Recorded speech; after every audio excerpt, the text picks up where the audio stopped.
Hola! Ok, alors aujourd'hui une nouvelle vidéo, je me suis dit que j'allais vraiment vous faire un guide complet pour futurs étudiants avec tous les bons plans et toutes les choses à savoir si vous commencez dans la vie étudiante. Parce que c'est vrai que moi, si je reviens 5 ans en arrière quand je suis arrivée dans la vie étudiante, j'étais complètement perdue, je savais pas quoi faire, les bons choix à faire, les bonnes démarches, les bons plans, tout ça, je savais rien du tout. Et j'aurais bien aimé avoir une vidéo comme ça qui puisse m'être vraiment utile pour bien commencer ma vie étudiante. Donc si vous me suivez depuis longtemps, vous avez sûrement dû déjà voir des vidéos comme ça sur ma chaîne, mais là je me suis dit que j'allais vraiment faire un guide méga complet pour ceux qui arrivent dans la vie étudiante avec toutes les infos possibles et inimaginables. Et donc vous savez que j'aime beaucoup les bons plans. En 5 ans, j'ai eu le temps de tester tous les bons plans possibles, mais je connaissais pas du tout Shopmium, qui est une appli qui permet de faire des économies sur ses courses. L'appli m'a proposé de collaborer avec moi et moi j'étais en mode mais yes, ça c'est parfait, c'est juste ce qui me manquait pour ma vidéo, donc ça tombe à pic. Donc Shopmium, c'est une appli qui permet de faire des économies sur ses courses, donc c'est super cool. En gros, sur leur site, ils ont plein de partenaires, enfin, vraiment ils ont plein de bons plans. Enfin, je vous mettrai tous leurs partenaires ici. Et du coup c'est trop cool parce que vous avez juste, une fois que vous avez fait vos courses du coup en physique, vous avez juste à prendre en photo votre facture, à scanner du coup les produits. Vous faites rembourser rapidement, donc soit par virement bancaire, soit par PayPal. Et ensuite vous avez fait du coup votre demande de remboursement sur la plateforme, c'est vraiment hyper simple à utiliser. Je vous montrerai tout ça en vidéo ici. Alors là j'ai fait ma petite sélection et du coup on va faire les courses.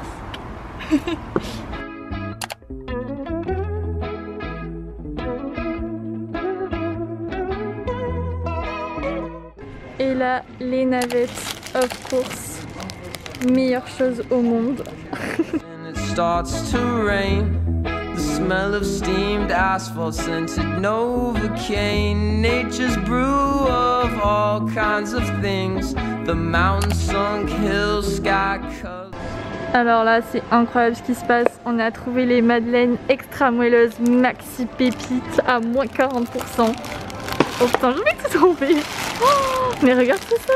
By the times that make you wonder about the bigger picture.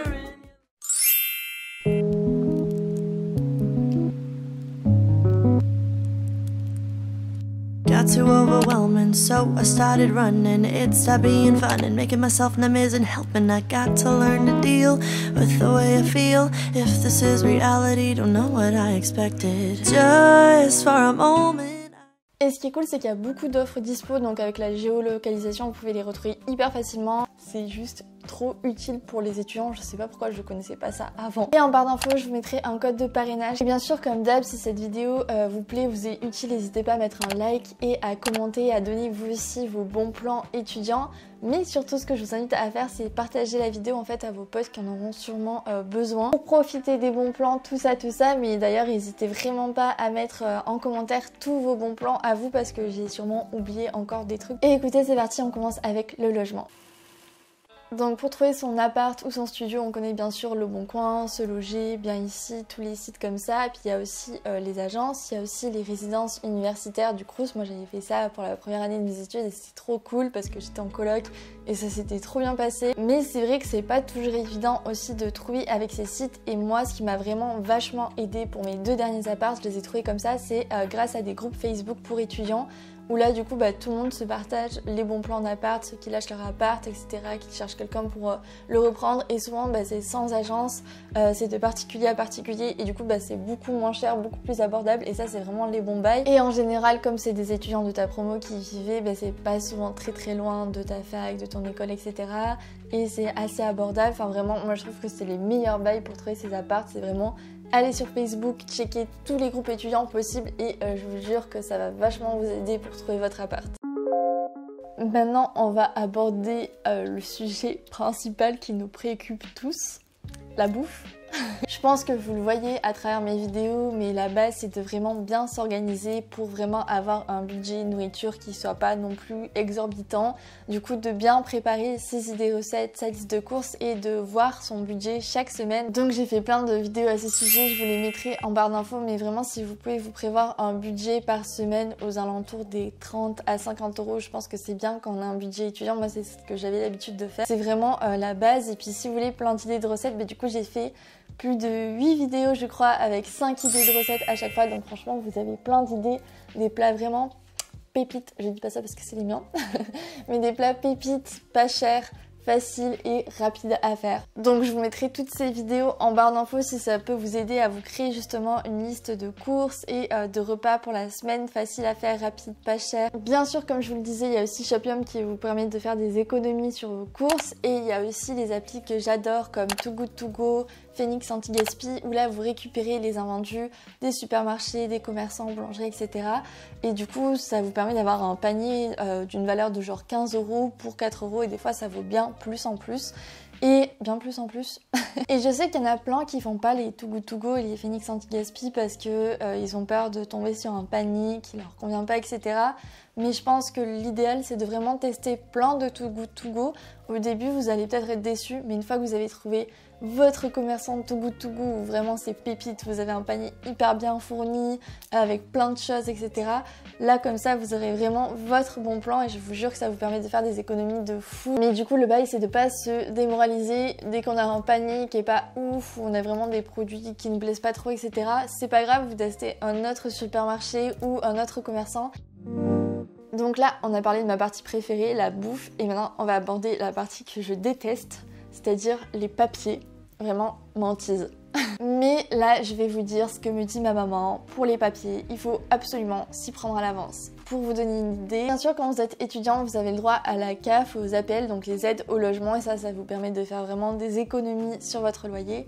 Sauf que si vous vous y prenez pas à l'avance, et je parle d'ailleurs pour les grosses villes comme Paris et Marseille, croyez-moi, je sais de quoi je parle, ça peut prendre une plombe à arriver votre CAF. Donc il faut vraiment bien vous y prendre si vous déménagez par rapport à vos études, le transfert de dossier, etc. Ça prend une plombe, c'est hyper long.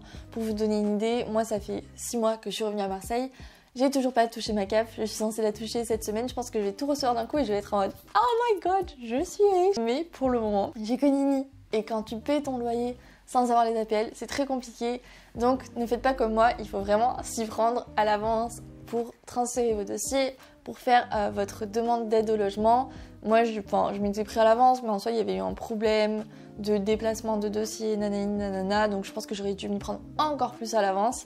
Donc voilà, pour ces trucs là c'est hyper long et c'est hyper important. Donc même si vous avez une phobie administrative comme moi, il faut y aller, il faut prendre le taureau par les cornes, il faut vraiment se poser et faire le truc comme il faut pour être sûr que ce soit nickel, quitte à prendre rendez-vous avec la CAF. Je parle de la CAF, mais il y a aussi du coup les bourses. Donc là il vaut mieux s'y prendre à l'avance pour faire la demande, je crois que c'est aux alentours d'avril, mai à chaque fois. Et puis il y a aussi quelque chose auquel on pense pas souvent, la carte de transport, parce que ça prend du temps, surtout quand vous êtes à Paris. Je crois qu'il faut plus de 2 semaines, 3 semaines pour créer votre carte de transport. Essayez de vous y prendre méga à l'avance pour créer votre carte d'abonnement avec le forfait étudiant. Déjà ça vous reviendra beaucoup moins cher et ça vous permettra déjà, une fois que vous arrivez dans la ville, de déjà avoir votre carte et de pas avoir dépensé de l'argent par-ci par-là pour quelques tickets. Finalement ça va vous revenir hyper cher. Donc pareil, pour la carte de transport, je pense qu'il faut vraiment essayer de s'y prendre au max à l'avance pour l'avoir à temps. Enfin je sais que moi pour Toulouse, Marseille et Paris c'est quand même à chaque fois des délais de quelques semaines.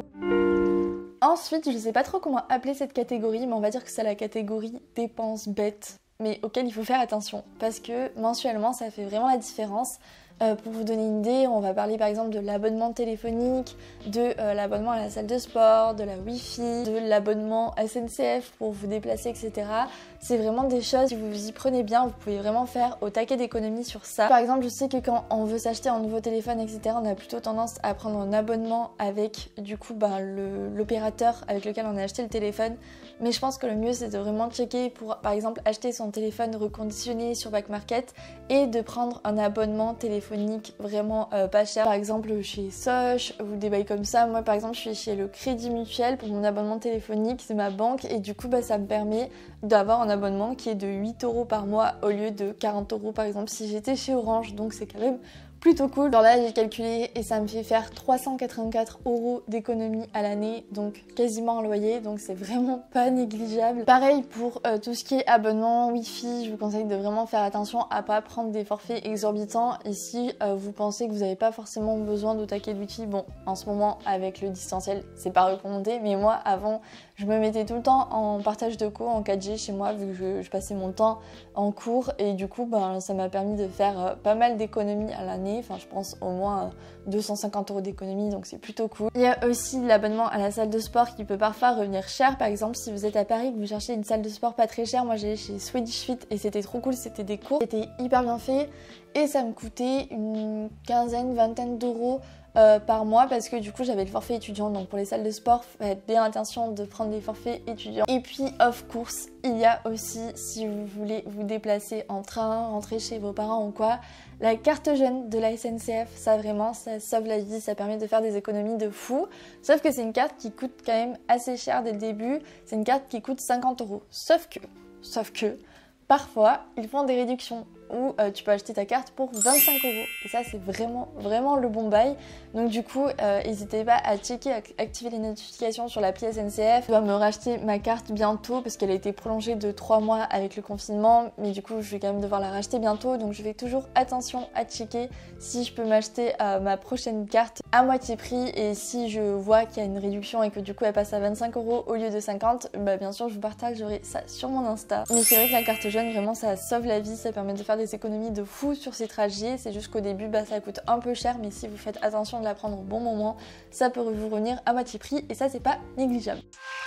Et pour terminer, on va parler des sorties parce que serait la vie étudiante sans les bars, les restos, les soirées étudiantes, tout ça. Du coup, pour profiter au max de cette vie étudiante sans vous ruiner, je vous conseille de vous faire une liste des bars qui font les happy hours, du coup qui vous permettent de payer vos pintes de bière, tout ça moins cher. C'est vraiment hyper pratique et très bon à savoir. Il y a aussi du coup les restos qui sont très bons mais assez abordables. Moi d'ailleurs je vous partage toujours mes bons plans resto en story à la une sur Insta, donc si vous allez dans ma story à la une Food Marseille ou Food Paris, vous allez trouver des bonnes adresses. Et bien sûr l'idéal pour profiter pleinement de cette vie étudiante, c'est du coup de vous trouver un petit job étudiant à côté. C'est pas toujours facile, mais par exemple sur les groupes Facebook d'étudiants etc, vous pouvez en trouver des jobs de babysitter ou des bails comme ça qui vous permettent de faire un petit peu d'argent de côté pour ensuite profiter des soirées, des bars, des restos, tout ça. J'espère que ça va rester ouvert. Moi ce que je faisais par exemple quand j'étais en prépa et que j'avais pas forcément le temps d'avoir un job étudiant à côté, c'est que je vendais beaucoup mes fringues sur Vinted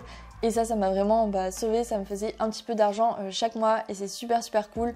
T'as des vêtements qui dorment dans ton placard, mais hop, tu les vends sur Vinted, ça te fait un peu de sous et ça t'aide pour payer tes bières, tes cafés, tes burgers au resto, des choses comme ça, donc c'est super pratique. Voilà les gars, la vidéo est terminée, j'espère qu'elle vous aura aidé et vous aura donné une idée un peu de tous les bons bails à prendre en compte du coup pour faire des économies durant sa vie étudiante et bien se débrouiller et en profiter pleinement. Si vous avez bien sûr d'autres conseils, n'hésitez pas à les mettre en commentaire.